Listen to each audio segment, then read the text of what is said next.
Hi there, this is Christina Bauer. This video here doesn't have sound in the beginning, so I'm going to voice over the video as it's writing, so I'm not going to add much myself.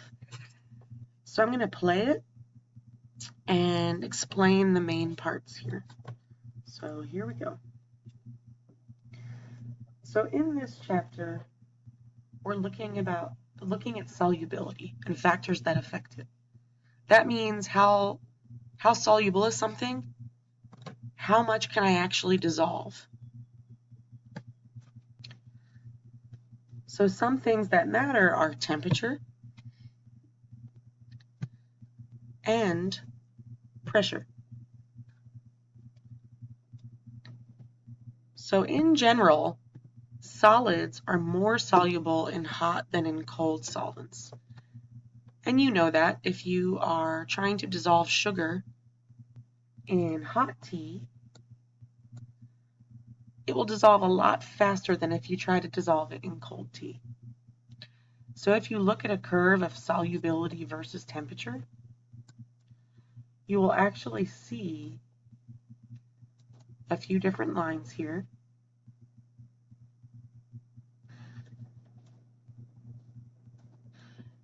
And what these lines are explaining is the possible options.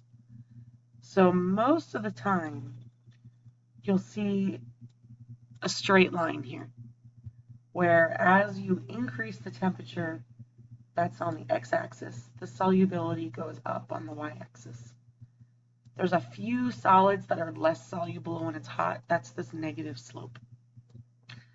Gases are always less soluble in hot than cold. And we know that. If your Coke is cold, it will hold on to more carbon dioxide. If you heat up your Coke, the carbon dioxide escapes and it goes flat. So solubility, when you see a negative slope here, the line going down, it shows you that as temperature increases, the solubility of a gas will always go down. The rate that it goes down varies, but whatever it is, it always decreases. When we talk about solubilities, we have to define what temperature we're talking about. So all these solids, we're looking at how many grams of solute dissolved in 100 grams of water. So here is the solubility curve for potassium nitrate. So notice that this says solubility. Solubility means how much mass, so that's the grams of potassium nitrate, you can get into 100 grams of water. So basically, you can keep adding potassium nitrate until you see solid at the bottom, and then you know that you've saturated your solution.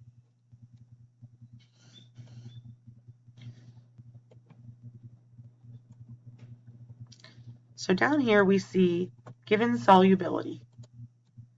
So the given solubility of potassium nitrate at 20 degrees is 37.8. So at 20 degrees, we know the solubility is 37.8. So it's going to be right about here. This is where we read 37.8 at 20 degrees. At 100 degrees, it goes all the way to 247. So here's 100 degrees. 247 is all the way up here. So let's see how this curve is drawn.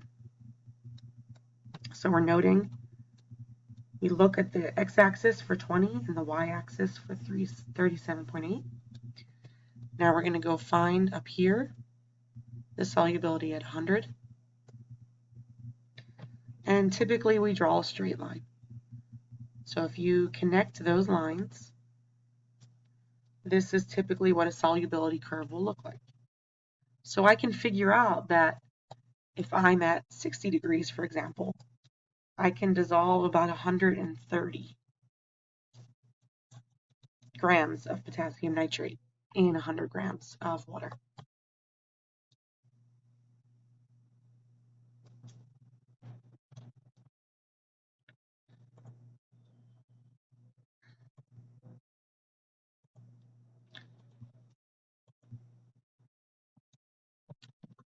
So remember, this line represents saturated. Solubility is all about how much you can dissolve before you have solid at the bottom.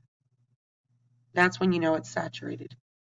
If you can still add more and dissolve more, the solution is considered unsaturated. There's room to add more. So if I had 50 grams of potassium nitrate and 70 grams of, 100 grams of water at 70 degrees, that means I know from this curve I could add a lot more. So I'm unsaturated. Supersaturated is possible. That means you've reached a higher concentration than the saturated. So here the question asks us, what is the solubility at 50 degrees? So we are going to find 50 degrees, go up the curve right here, and track that across.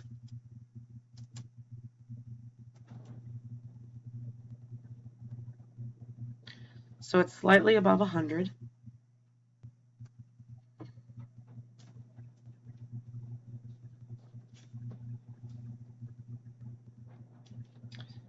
And we see here that it's approximately 102 grams.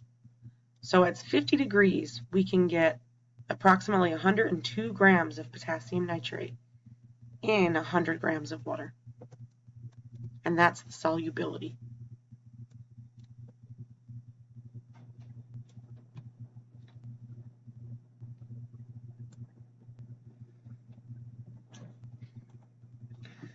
And this is showing you that if you answered approximately 102, anywhere right plus or minus 3-ish would be an okay answer. So don't worry about getting that estimate exactly correct.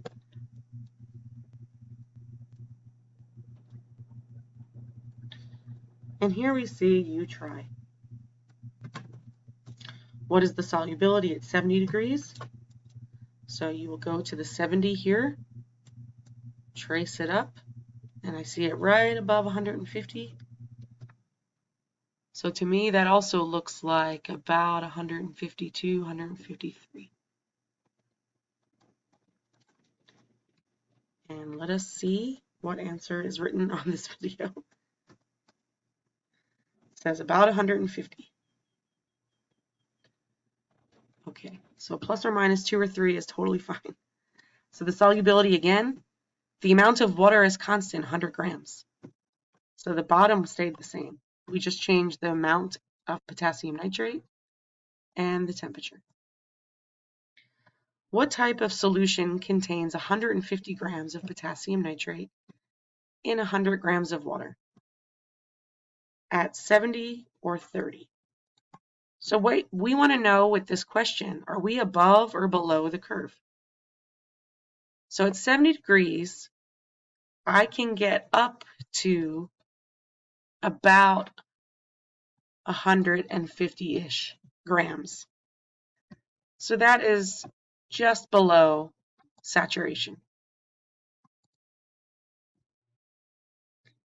So saturation would be right here, right at 153-ish. We're right below it, so we can still have a little bit more room. When you're below, you're unsaturated. At 30, we are way above it. So this is a saturated solution. Supersaturated, pardon me. Supersaturated means you've got more than you should in there, which is possible if you first make it at a higher temperature. So let's say I made this solution. So I'm going to pause this. Let's say I made a solution that had 150 grams of potassium nitrate in 100 grams of water, and I heated it to 70 degrees. That's perfectly fine. We're unsaturated. All of that potassium nitrate is going to dissolve. But let's say I cool it down very slowly. So I can cool it down to 30. And if you do it slowly and you don't disturb the solution, sometimes it will actually stay in solution. That's how you make a supersaturated solution. If I'm at 30 and just start adding it, I can't get it in. It's just going to say I'm saturated, no more room at the end. But if you heat it so it's unsaturated and cool it gently before it figures it out, it will remain supersaturated. Okay, so we're going to move on here. What type of solution has 300 grams of potassium nitrate in 200 grams of water at 50 degrees? So remember on these curves, the bottom is always 100. So we simply need to convert. If the bottom here is now 200 grams of water, that means the denominator was multiplied by 2. So I'm going to have to multiply the numerator by 2 as well. So we can see here that if we're going from 200 to 100, this is the money, this is the real money that we want to compare it to. This curve is all about 100 on the bottom. So I'm going to divide the denominator by 2. And I suspect this writing is coming. Let me fast forward to it. Okay. So if I divide a 200 by 2 to get 100, then I have to divide the 300 by 2 as well because it's a ratio. So we're going to divide whatever I divided the bottom number by to get to 100. The bottom has to be 100 for this curve to work. Divide it by 2. So then I divide 300 by 2 to get 150. So that means what I really want to know is if you have 150 grams of potassium nitrate and 100 grams of water at 50 degrees, where does it lie on the curve? And we know at 50, saturation happens right above 100. So if I'm at 150, I'm all the way up here. So I am supersaturated. So I just explained in words what is likely about to be written here. So notice we're going for this 100 grams. That's our common denominator. We have to be at 100. So you can say 100 grams of water.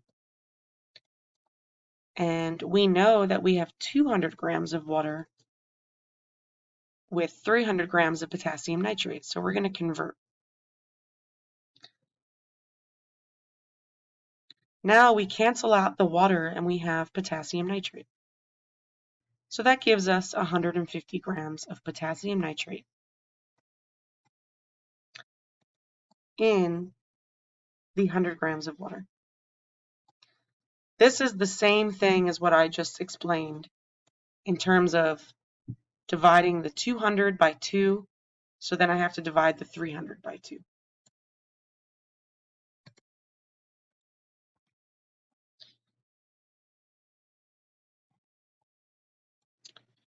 Okay, so as I said, it's actually 150 in 100. So that means there's way too much solute in that solvent. You're well above there, you're supersaturated. Right, so in these problems, all you have to do is figure out how to get 100 on the bottom.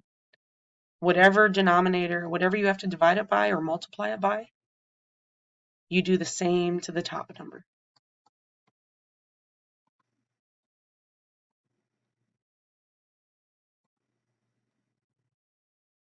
Okay, and this is also showing that if you were at 80 degrees, you would be unsaturated because that would be below the curve. This is the max saturation, and this is where you would be.